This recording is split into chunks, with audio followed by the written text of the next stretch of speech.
And I wanted that for myself, and I didn't feel I had it. So I went and got into it, and it saved my life in a way. Certainly one of the hardest, if not the hardest. There's been a few.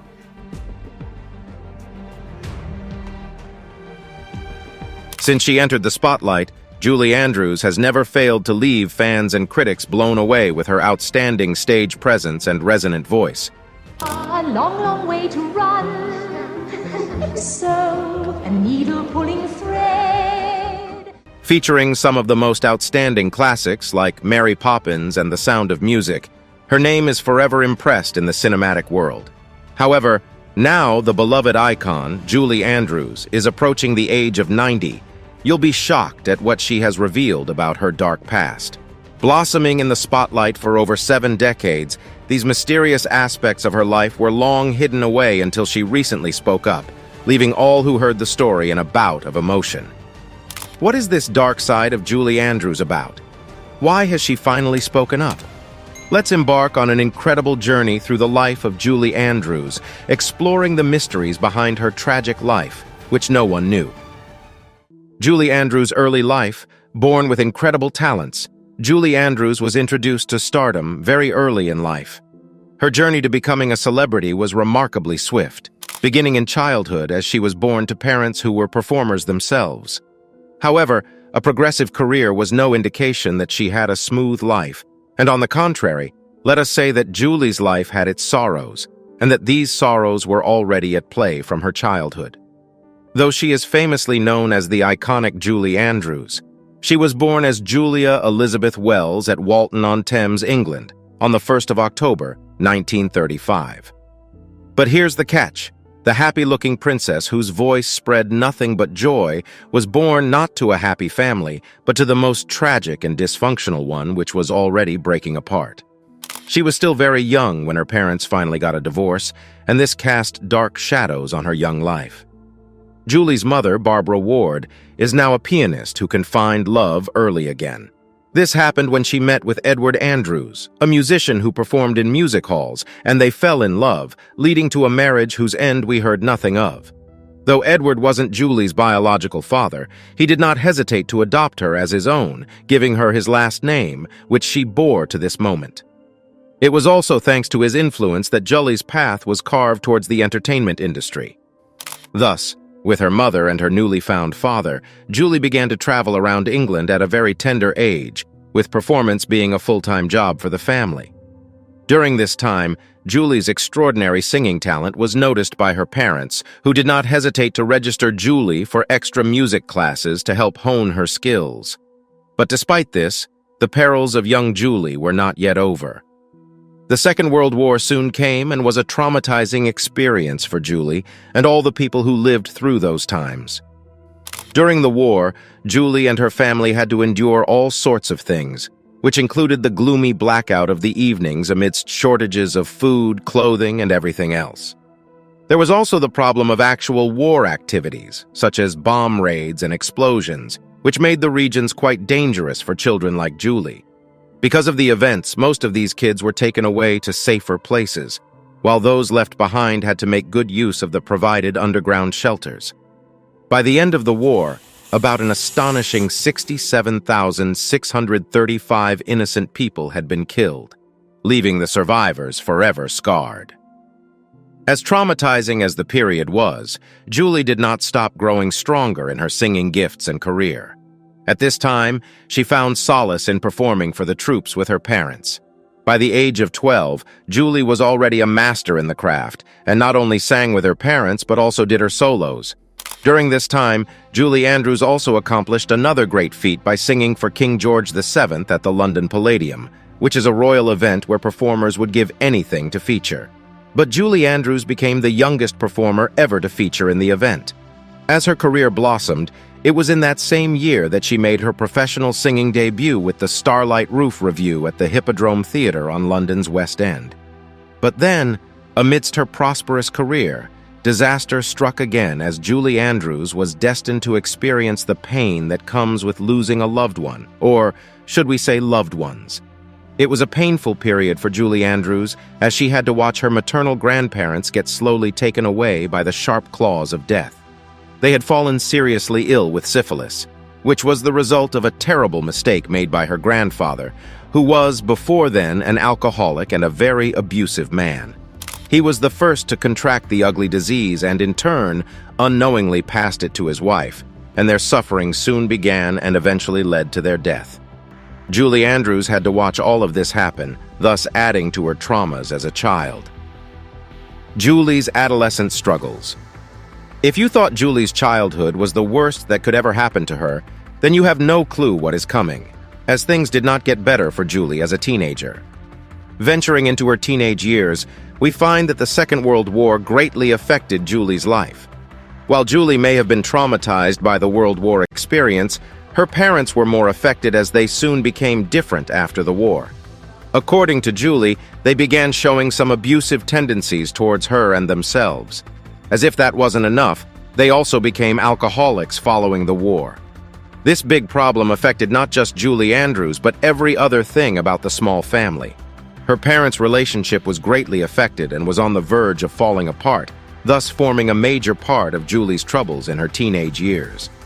During this period, the only good thing she had going for her was her music, as she was already working by 1946 and had started earning money, which she used to support the family at a young age. As her career blossomed, she had the incredible opportunity to sing before Queen Elizabeth, who would later become the Queen Mother of England. As a build-up, she performed before Queen Elizabeth II shortly after her coronation. While being very busy engaging herself in a series of performances helped her grow strong in her craft, it also caused troubles for Julie Andrews as a teenager who was supposed to receive an education in school. Julie Andrews could not handle her education alongside our career and had to give up one. Her education became the sacrificial lamb, as Andrews had to give up the opportunity to finish high school or pursue a college degree. As easy as this sounds, this was another difficult aspect of life that Andrews had to traverse. But the difficulties of her teenage years were not yet over. The most traumatic of them all happened when Julie Andrews was 15 years old. This time, it was a complicated matter that involved her stepfather. Detailed in her poignant memoir, Julie explained the traumatic experiences she had to go through as a teenager in a dysfunctional home. Her stepfather, Ted Andrews, who was already an alcoholic at this time, soon lost control over his senses and began to behave strangely towards Julie Andrews. In two separate incidents, Andrews saw her stepfather demonstrate some sort of illicit affection towards her. Describing the whole incident, she explains it as horrifying, saying that it made her feel trapped and claustrophobic. She was already mentally traumatized, but to save her from further experiences down the path of heresy, she had to install a bolt on the door of her bedroom. Well, this had been done to protect her physically. There was also the emotional battle she had to conquer to achieve mental well-being. The most painful part of this experience is that Julie Andrews had to protect herself in her home, where she was meant to find solace, showcasing how difficult her life has been. A trajectory of Julie Andrews' career success. Amidst the chaos at home, Julie continued her craft, shiny while at it. But while Andrews was doing well in her music career as a performer, she could not break onto the big screens for a while. In one of her attempts to conquer this area of her career, she found herself in the London office of the Hollywood studio Metro-Goldwyn-Mayer, where a screen test was conducted for her. In the end, however, she wasn't signed. Giving up could have been an option for most teens her age, but not for Julie Andrews. Instead, she continued doing what she knew best during the holiday season. She soon started performing in pantomimes, also known as pantos, which were born from British theatrical traditions. During this time, she was featured in a series of performances, taking on iconic roles that included the characters of Little Red Riding Hood, Aladdin, and Jack in The Beanstalk. She continued to feature in many other pantomimes until 1953, when destiny brought her more luck. During this time, she featured in a pantomime of Cinderella, and with her unignorable skills, she could charm her way into the heart of director Vita Hope. On the other hand, Hope was working on the London production of Sandy Wilson's musical of the 1920s, The Boyfriend, when Julie Andrews was discovered. At this time, Vita Hope resolved to cast Andrews for the lead role in the American version of The Boyfriend, and it was a decision that would change her life forever. This, however, also raised another challenge for Andrews, who was at the crossroads where she had to choose between staying with her family or pursuing her career, which would mean leaving home to embrace a new life across the Atlantic. Ultimately, she made the difficult choice, and you could guess what it was judging from all the following achievements. Following this episode, Hope brought Andrews to Broadway in the United States. She did not fail to shine even brighter at this point, playing the role of Polly Brown in The Boyfriend, an earnest British young flapper. At this point, amazing reviews kept rolling in, with John Beaufort, the well-known critic at the time, complimenting Andrews' work in the Christian Science Monitor, where he states that the amazing singer's interpretation of the part was both comic and adorable. At the same time, he also stated that her solemnly pretty ingenueness was a triumph of controlled exaggeration. Also, we found Wolcott Gibbs adding to Hope's compliment of Andrews by calling Andrews the season's dramatic highlight in The New Yorker.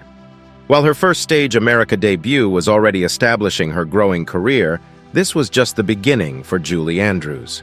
Julie Andrews' challenges in My Fair Lady. After the successful completion of The Boyfriend, we could see that Julie Andrews already had the taste of success in her career. However, this was nothing compared to an opportunity that soon followed, thus changing her life forever and establishing her as our legendary theater star. The opportunity was for her to take on the role of Eliza Doolittle in the production of My Fair Lady, an iconic role that no one would have expected someone her age to occupy. Julie Andrews became the youngest actress ever to accomplish this feat, which perhaps was why she was soon faced with a new challenge to combat successful advancements.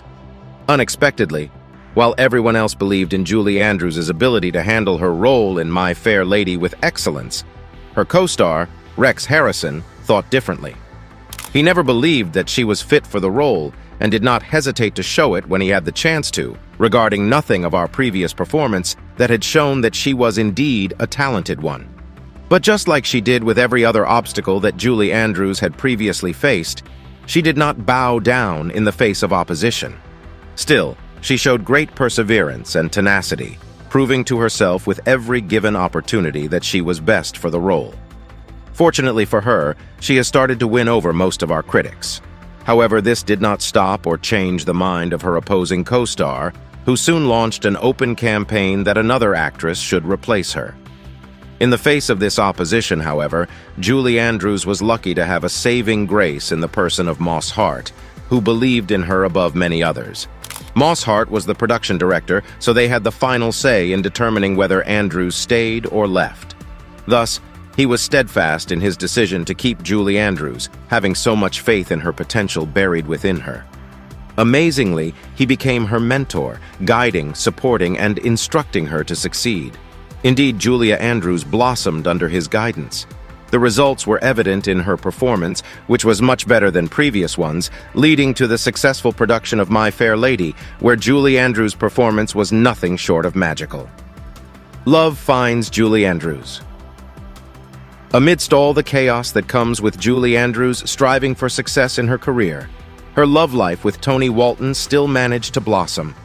Their story did not just start at this point, but goes way back to their childhood about 12 years ago, when Tony Walton first caught sight of Julie Andrews performing during a Christmas pantomime production of Humpty Dumpty.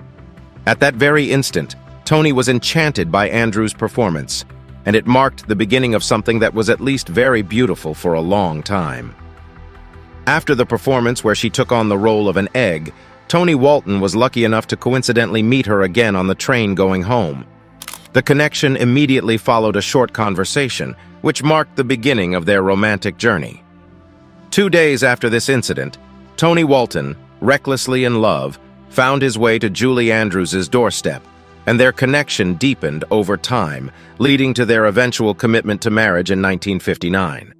Their love and marriage was one to be envied, as it saw both parties showing genuine love and affection towards each other. On his part, Tony Walton took the time to design their ring himself, customizing it to symbolize their love and commitment to one another. For the design, their rings were made to match a gold brooch, further strengthening the love. Like a match made in heaven, Tony Walton and Julie Andrews' careers also found ways to intertwine. Tony Walton, on his part, had a creative talent, which, as we would later see, played an important role in the success of Mary Poppins, as he was responsible for designing the set, which created the magical environment for his wife to unleash her talents. Things became even more beautiful when they welcomed their lovely daughter, Emma, into the family. Emma was born in 1962 and was a bundle of joy to her parents. However, despite the joys of this period, we cannot say that it was a problem and challenge-free period for Julie Andrews and her career. My Fair Lady and Mary Poppins showdown. Now, after giving life to Eliza Doolittle in the Broadway and London stage productions of My Fair Lady, everyone expected that Julie Andrews would be called upon when it was time for the movie adaptation of My Fair Lady. Still, things took a different and controversial turn from here. Jack Warner, the studio boss for the film adaptation of My Fair Lady, against popular opinion, was not in favor of Julie Andrews taking on the role of Eliza Doolittle in the film version. Instead, he chose a completely different actress, Audrey Hepburn. Of course, his decisions were not supported by a lot of people. Thus, there was a lot of controversy surrounding the matter. However, while Julie Andrews was not chosen to relive the character of Eliza Doolittle in the My Fair Lady movie adaptation, others did not ignore her outstanding talent. It was within this period of her being snubbed for the role of Eliza Doolittle in My Fair Lady movie adaptation that Julie Andrews was found by Walt Disney, who made a heartwarming offer to her to play the role of Mary Poppins in the Disney film production. According to Walt Disney, he had long envisioned a time when the wonderful character of Mary Poppins would be enacted on the silver screens. Yet the only challenge he found in making this dream come true was finding the perfect actress to bring Mary Poppins' character to life.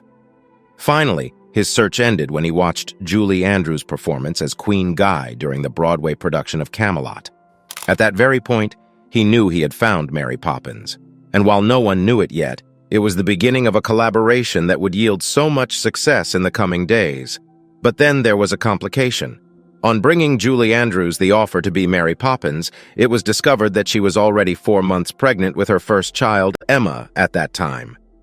This was supposed to be the end of the discussion, as Julie Andrews' pregnancy was everything needed to kill her chances of ever becoming Mary Poppins. Still, to the surprise of everyone, things did not go this way. A Disney compromise. Faced with the crucial choice, Walt Disney, convinced of his Julie Andrews combined with his kind and compassionate personality, did not hesitate to make a compromise that won the hearts of all who heard it. Instead of moving on to find someone else, he declared his willingness to postpone the commencement of filming Mary Poppins to buy time for Andrews' pregnancy and delivery, also portraying Disney's respect and belief in the significance of family and motherhood. With this hurdle jumped over, Julie Andrews' delivery was a success, and it was time for the filming of Mary Poppins. But while it was going on, Audrey Hepburn also filmed for My Fair Lady. Both movies soon hit the box office simultaneously, resulting in a battle between the two for the highest success rate. This cinematic clash was one that indeed changed everything about previously held notions of cinematic success. As attention intensified, it became clear that it was not only the two movies clamoring for higher success, but also an unpurposeful competition between Julie Andrews and Audrey Hepburn, as the audience placed their magical skills side by side in comparison. However, in the battle of success, Mary Poppins was found to be the winner, captivating the hearts of everyone who came across it. The movie revolves around the magical nanny known to be a carrier of joy and wonder, positively affecting the lives of all she comes across. As a result of this movie, Julie Andrews was launched into higher realms in her career, earning her the highest honors as an actress, and she was awarded an Oscar and a Golden Globe in the process. Indeed, the battle was over. However, Julie Andrews and Audrey Hepburn, who were initially friends, had been in the middle of the heat all the while. Yet, surprisingly, they still emerged strong as friends despite all the odds, standing as a testament to the power of true friendship. Andrews' challenges in The Sounds of Music. Following Julie Andrews' trials, you would think that she had outgrown challenges in her career, but this was far from the truth. For Julie Andrews, filming The Sound of Music was not a smooth process. This was because Christopher Plummer, who was meant to be her co-star, did not initially have a good relationship with her. Christopher Plummer admitted that he thought of her as insufferable and annoying. Indeed, their relationship was quite on the edgy side, making things somewhat difficult for our iconic actress. At one point in their working together, Plummer also referred to her as Miss Disney, which was no longer a compliment, as Summer was frustrated with the movie's association with Disney as a brand. However, the situation did not stay the same for long, as their edgy relationship soon blossomed into what became a good friendship. Christopher Plummer later recognized that he was being immature. He admitted that Andrews was not only talented and professional, but also graceful. However, while Julie Andrews surmounted her problems in her career, things were not the same for our marriage, which was slowly failing. Both parties had gotten too busy for themselves, with the stress of constant traveling placed on them by their careers as a great strain on their relationship. The result was the couple growing apart to a point of no return. Thus, while Julie Andrews seemed to be succeeding in her career, the contrast was the case in her personal life, thus highlighting the personal struggles the legendary actress had to go through while keeping the public entertained.